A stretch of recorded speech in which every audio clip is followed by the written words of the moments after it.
You touched money that was never yours to touch. Desmond Hale said, loud enough for the whole lobby to hear. Security footage doesn't lie, Mr. Voss.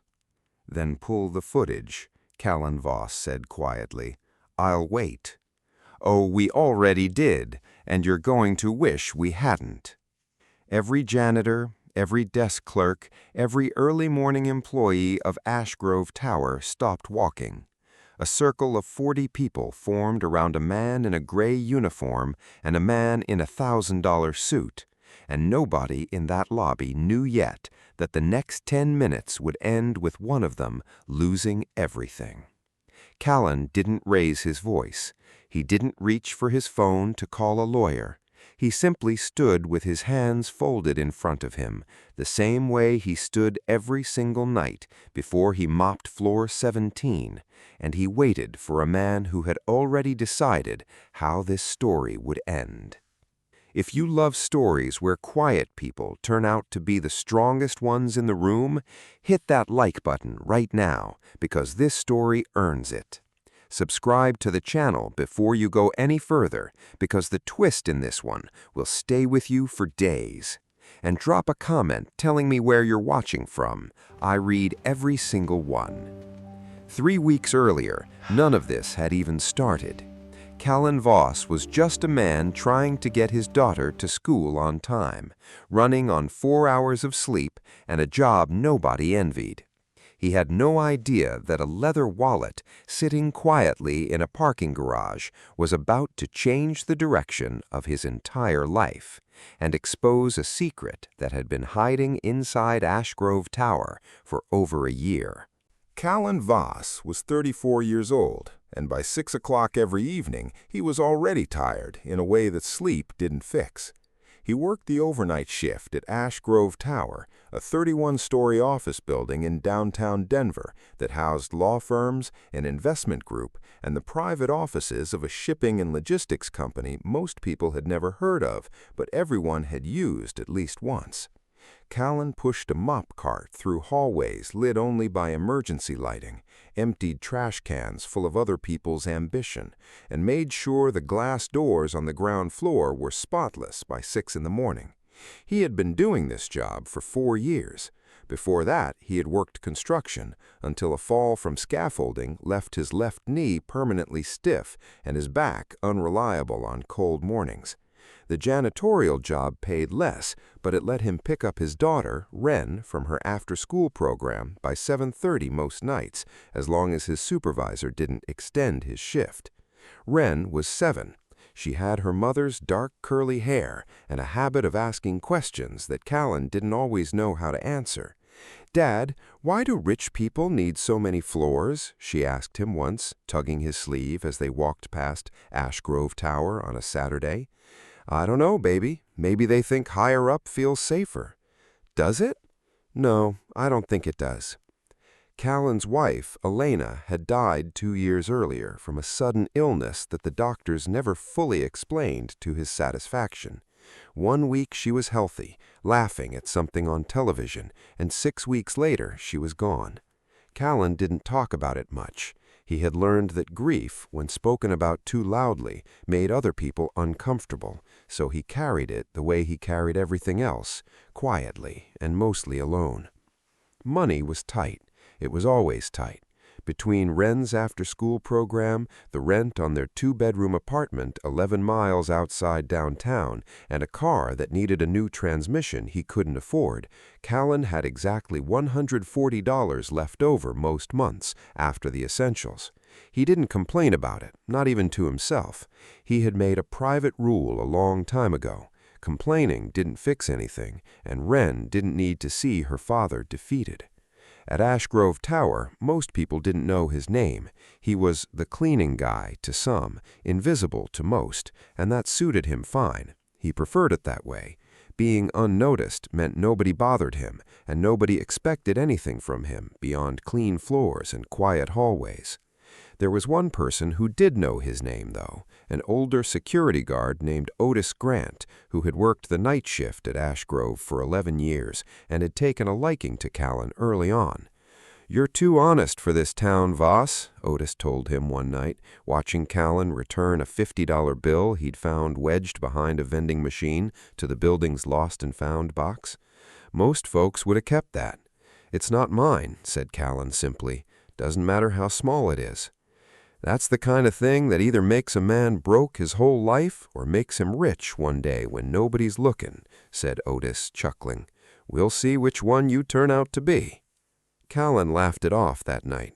He had no idea Otis's joke would turn out to be a prophecy. The building itself had its own quiet tensions that Callan wasn't part of, but sometimes overheard in passing. There were whispers on the executive floors about missing funds, a shortfall in a logistics contract that nobody could quite explain, discovered during a routine audit 6 months earlier. The head of building security, a sharp, ambitious man named Desmond Hale, had been put in charge of internal investigations after the discrepancy surfaced, a title that gave him far more authority in the building than a man in his position usually had. Desmond Hale walked through the lobby like he owned it, though he technically only managed 40 security officers and a set of cameras. He was in his early 40s, always in a pressed navy suit, with a voice that could shift from friendly to cutting in half a sentence. Callan had exchanged maybe a dozen words with him over 4 years, and every one of those exchanges left him feeling smaller than before. None of that mattered to Callan on an ordinary Tuesday night in March. He clocked in at 10, said goodnight to Otis, and pushed his cart toward the underground parking garage to begin the section of the building nobody else wanted to clean. He had no idea that somewhere on level 2 of that garage a black leather wallet was waiting for him, one that would put his honesty, his safety, and his entire future on a collision course with a man determined to protect a secret worth far more than $1 million. The parking garage at Ash Grove Tower was Callan's least favorite part of the building. It smelled of exhaust and cold concrete, and the fluorescent lights buzzed in a way that made his ears ring by the end of an hour. He worked his way down from level 3 to level 1, sweeping cigarette-free walkways, wiping down elevator buttons, and emptying 2 overflowing trash bins near the executive parking spots. It was almost midnight when he saw it. Wedged between a concrete support pillar and the rear tire of a parked sedan was a black leather wallet, thick enough that it had fallen slightly open on one side. Callan almost walked past it, assuming it was an old receipt holder someone had tossed out, until the edge of something caught the light. He crouched down and picked it up. It was heavier than a normal wallet, much heavier. When he opened it, his breath caught in his throat. Inside were stacks of $100 bills, folded neatly into 3 separate compartments, along with a folded cashier's check tucked behind a clear plastic sleeve. Callan's hands went still. He counted the bills once, then counted the number printed on the check twice, just to be sure his tired eyes weren't playing tricks on him at midnight. The check alone was written for $940,000. Combined with the cash, the wallet held just over $1 million. Callan stood in the empty garage holding more money than he would earn in 15 years of overnight shifts, and for a long moment he didn't move at all. There was no name on the check that meant anything to him, just an account number and a signature line with an unreadable scrawl. There was no driver's license inside, no photograph, nothing that immediately identified an owner. There was, however, a folded business card tucked into a side pocket, blank except for a phone number written in pen and 3 words beneath it: "Call this number." Callan's mind moved fast in that quiet garage, faster than it had moved in a long time. He thought about Wren's shoes, which were a size too small and had been so for 2 months. He thought about the transmission that ground every time he shifted into 3rd gear. He thought about the $300 he still owed for Wren's dental visit, sitting in a drawer as an unpaid bill he checked every week and dreaded a little more each time. $1 million would fix all of it, permanently. Nobody had seen him find the wallet. Nobody would ever know. He thought about all of that for exactly 4 seconds. Then he thought about Elena. She used to say that character wasn't what you did when people were watching, it was what you did in the dark, when nobody would ever find out either way.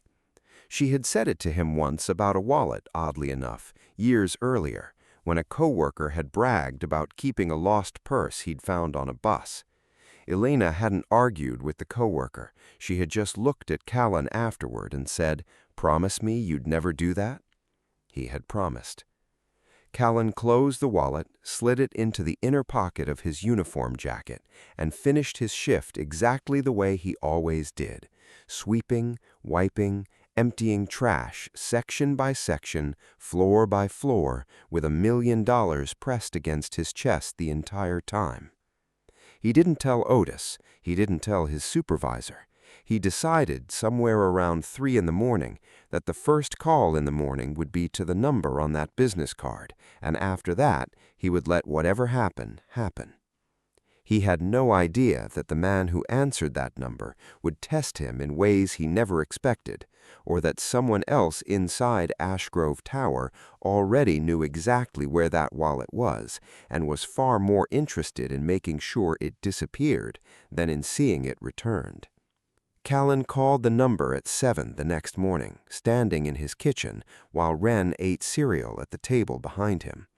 The call rang 4 times before a man picked up.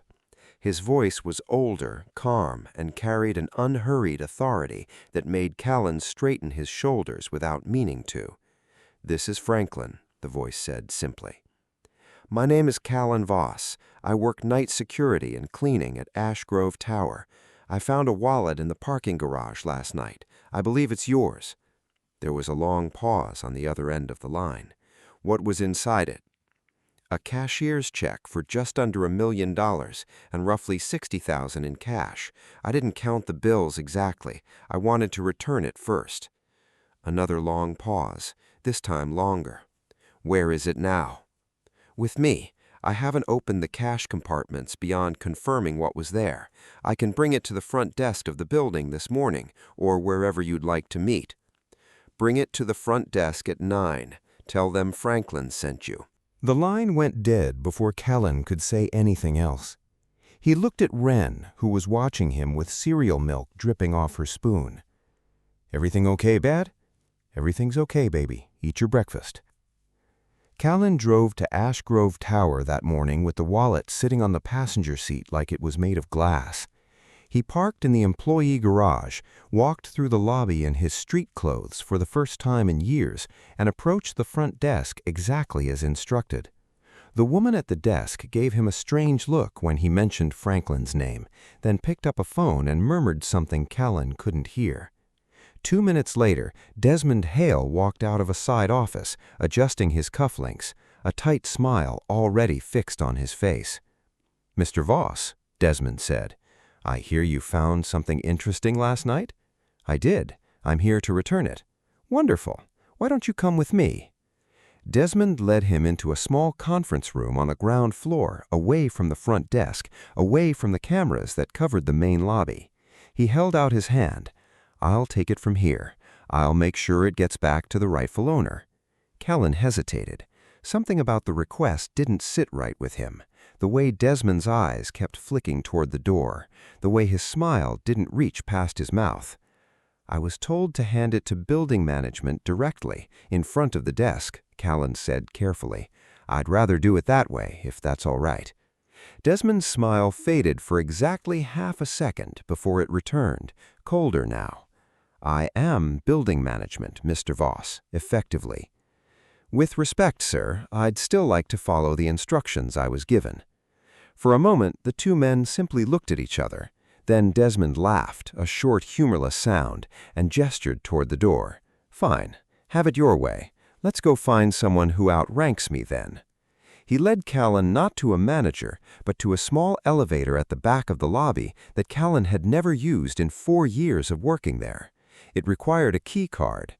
Desmond swiped his badge, and the doors opened onto a private floor Callan didn't know existed, the 31st floor, the one that never appeared on the directory in the main lobby.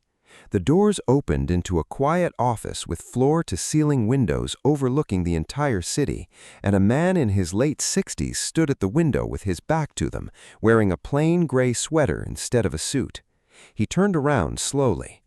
"Mr. Voss," he said, extending a hand. "I'm Franklin Ashgrove. Thank you for the honesty. Not many people would have made that call." Callan's mouth went dry.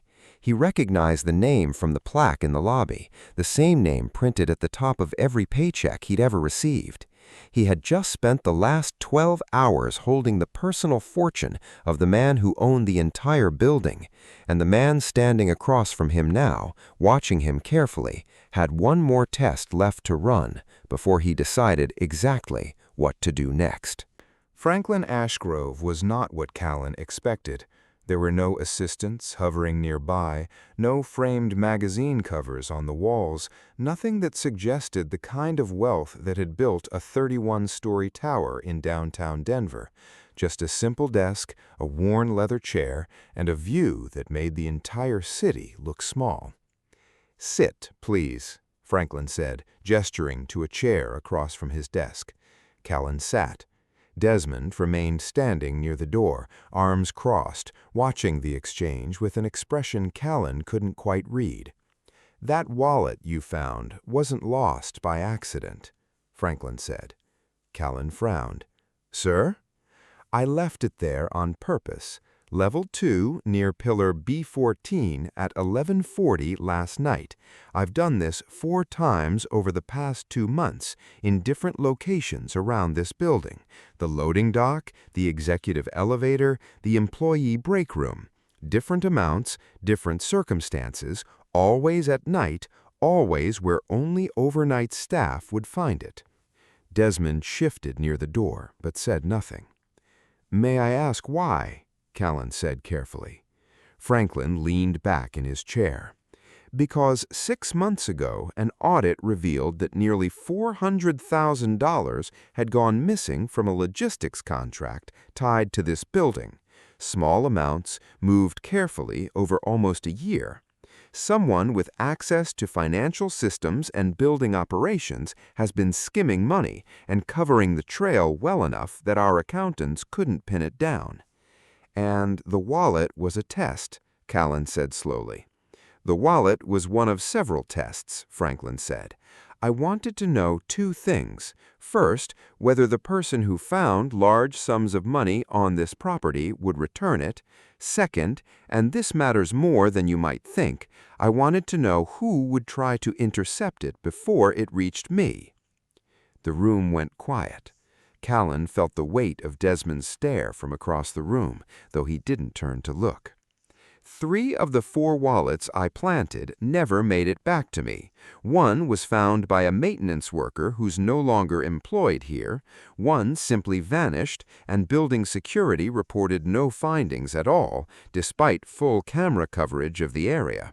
You are the first person to call the number and follow through completely.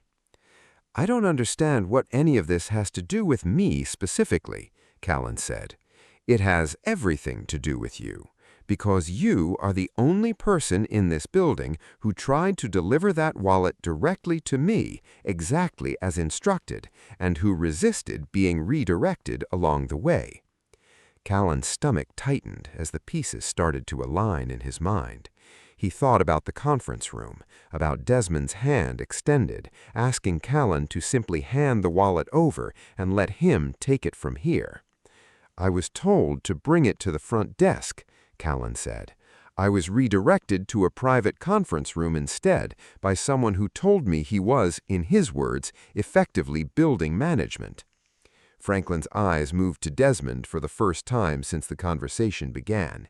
His expression didn't change, but something in the room shifted, a stillness that felt heavier than any raised voice could have had. "Is that true, Desmond?" "I was simply trying to streamline the process," Desmond said, his voice tight. "I didn't want an unverified civilian wandering the building with that kind of cash." The instructions were clear. Front desk, building management, 9 o'clock. "With respect, sir, I am part of building management," Desmond said, his composure cracking at the edges. "I've run internal investigations for this company for 6 months. I've been the one trying to find out who's been stealing from you." Franklin didn't respond immediately. He simply reached into his desk drawer and pulled out a folder, setting it on the surface between them without opening it. 6 months of investigating, Franklin said, and yet the internal transfer records showed that 3 of the 4 accounts linked to the missing funds were accessed using a security badge registered to your office, Desmond, on nights you were scheduled to work, during hours when only 2 people had access to that particular server room. Desmond's face went pale. Callan sat very still, suddenly aware that he was watching something much bigger than a simple return of lost property. He was watching a year-long theft finally come apart in real time in a room he had no business being in. "Those logs can be manipulated," Desmond said, his voice rising slightly. "Anyone could have used my badge." "They could have," Franklin agreed calmly, "which is why I needed something the badge logs couldn't give me. I needed to see, directly, who would try to intercept honest money before it reached me, and who would let it pass through untouched." He turned back to Callan. "You passed a test you didn't know you were taking, Mr. Voss, and in doing so you helped confirm something I've suspected for months but couldn't prove on paper alone." Desmond took a step forward, his jaw tight. "This is insane. You're going to take the word of a night janitor over 6 months of my work?" "I'm going to take the word of the security footage from the conference room," Franklin said, nodding toward a small camera mounted discreetly in the corner of the room they now stood in, the same camera that had been recording quietly since Desmond first led Callan through those doors. "Every private floor in this building has one, Desmond. You helped install them yourself 2 years ago." The color drained further from Desmond's face. Callan realized, watching him, that the man's confidence had been built entirely on the assumption that nobody was ever watching the places he thought he controlled, and that assumption had just collapsed in front of him. Franklin didn't fire Desmond quietly, and he didn't do it behind closed doors. 3 days later, Ash Grove Tower held its annual spring employee gathering in the lobby, a modest event with coffee, pastries, and a short speech from ownership that most employees treated as a mildly boring formality. Callan only attended because Otis had asked him to come in early for it, promising there would be decent food for once. He had no idea Franklin had specifically requested his presence. The lobby was filled with nearly 200 employees, accountants, lawyers, security staff, maintenance crews, all gathered in loose clusters near a small podium set up beside the reception desk. Franklin Ashgrove stood at that podium in his same plain gray sweater, looking entirely unremarkable next to the polished suits around him. "I want to tell you all a short story," Franklin began, once the room had quieted. 6 months ago, I discovered that someone inside this building had been stealing from the company for almost a year. I won't bore you with the financial details. What matters is what happened next. He described, without naming anyone yet, the wallets he had planted around the building, the tests, the missing envelopes, the one that never made it back. "Most people, when they think no one is watching, reveal exactly who they are," Franklin said. "I learned that the hard way more than once in my life. So 3 weeks ago, I decided to stop guessing and start finding out directly." He looked out across the crowd until his eyes settled on Callan, standing near the back beside Otis, still in his gray work uniform. "On March 14th, at just after midnight, a member of our overnight cleaning staff found a wallet in this building's parking garage containing just over $1 million in cash and a company check. He didn't take a single dollar. He didn't tell a soul. He called the number inside it the very next morning and personally delivered it, following instructions exactly as given, even when someone tried to redirect him along the way. A ripple moved through the crowd, heads turned. Callan felt his face go warm as people around him began to realize who Franklin was describing. "That man's name is Callan Voss," Franklin said. "Some of you have walked past him in these hallways for years without knowing his name. I'd like that to change today."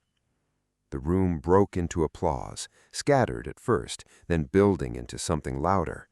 Callan stood frozen, unsure what to do with his hands, while Otis clapped him on the shoulder with a grin that said, "I told you so," without a single word. Then Franklin's tone shifted, and the room went quiet again. "I also want to address something else, because I believe honesty deserves to be public, and so does dishonesty." He didn't raise his voice. He didn't need to.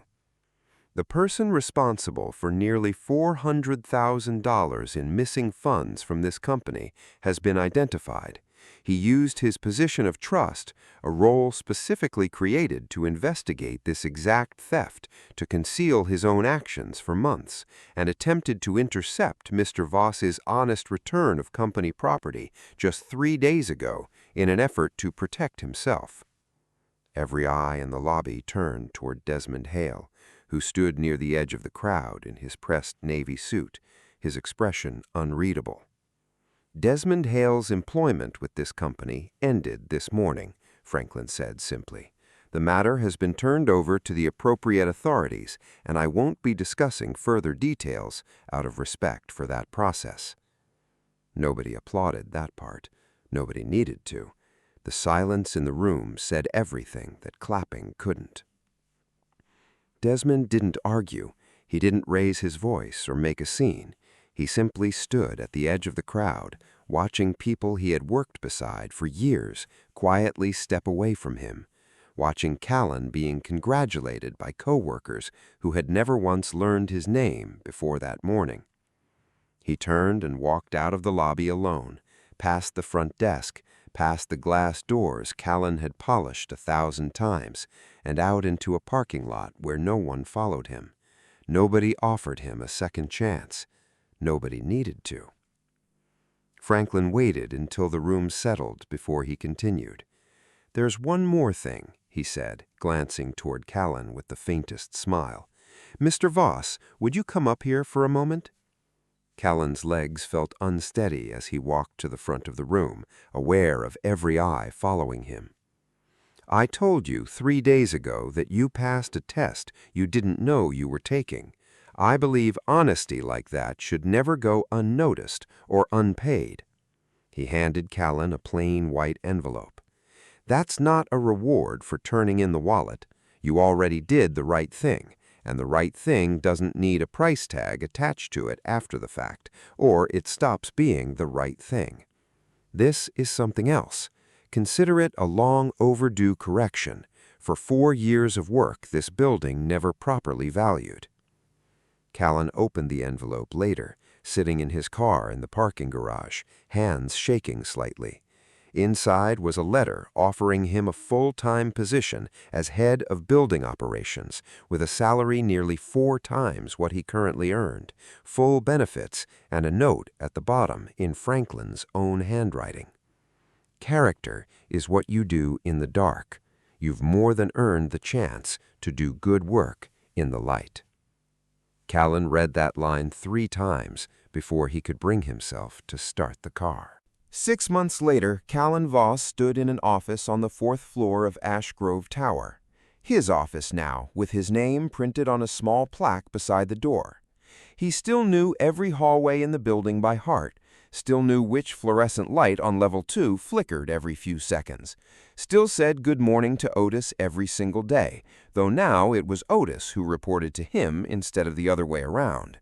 Wren had new shoes, the transmission had been replaced, the dental bill had been paid off in full within the first month, and Callan had started a small savings account for Wren's education that he checked with something closer to pride than anxiety now.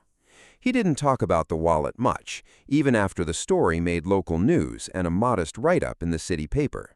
People sometimes recognized him around Denver, especially after Franklin insisted the company post the full story, Desmond's downfall included, on the building's public website as a matter of transparency.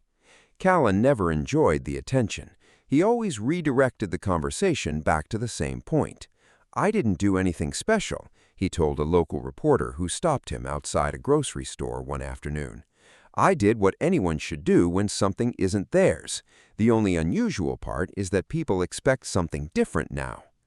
Desmond Hale's case moved slowly through the legal system, as these things often do, but the outcome was never seriously in doubt once the financial records and footage were reviewed by investigators. He was never seen at Ash Grove Tower again. Word around the building was that he had left the city entirely, taking whatever remained of his reputation with him, watching from wherever he landed as the man he'd once dismissed as just the cleaning guy ran the department Desmond had once controlled. Franklin Ashgrove retired from daily operations a year later, but he still visited the building every few months, always taking the private elevator down to the ground floor first, always stopping to say a few words to whoever was working the overnight shift. On one of those visits, he found Callan in the lobby a little after 9 at night, reviewing maintenance schedules on a tablet. "How's the new position treating you?" Franklin asked. "Busy," Callan said. "Good busy, though. And Wren?" "She asked me last week why rich people need so many floors," Callan said. "I finally had a better answer for her." "What did you tell her?" "I told her it's not about how high up you are. It's about what you do when nobody's watching how high up you climb to get there." Franklin laughed, a genuine sound that Callan hadn't heard from him often. "Your wife would have liked that answer," Franklin said quietly. He had learned about Elena somewhere along the way, though Callan never remembered telling him directly. "She's the one who taught it to me," Callan said. Franklin nodded, patted him once on the shoulder, and walked toward the elevator, leaving Callan alone in the quiet lobby he had once mopped every night for 4 years, now standing in it as the man responsible for keeping the whole building running. Some nights, when the building was empty and quiet, Callan still walked down to level 2 of the parking garage, just to check on things the way he used to. He'd stand near pillar B14 for a moment, remembering the weight of that wallet in his hands, the 4 seconds of temptation he never acted on, and the promise he'd made to a woman who wasn't there to see how far it had carried him. Then he'd turn off the lights, lock the doors, and go home to his daughter. Not because a fortune had changed his life, but because one quiet decision, made in an empty garage at midnight, had simply revealed who he already was. If this story moved you even a little, that's exactly why I make these. Hit like, share it with someone who needs a reminder that honesty still wins, and subscribe so you never miss the next one. There are so many more stories like this one waiting to be told.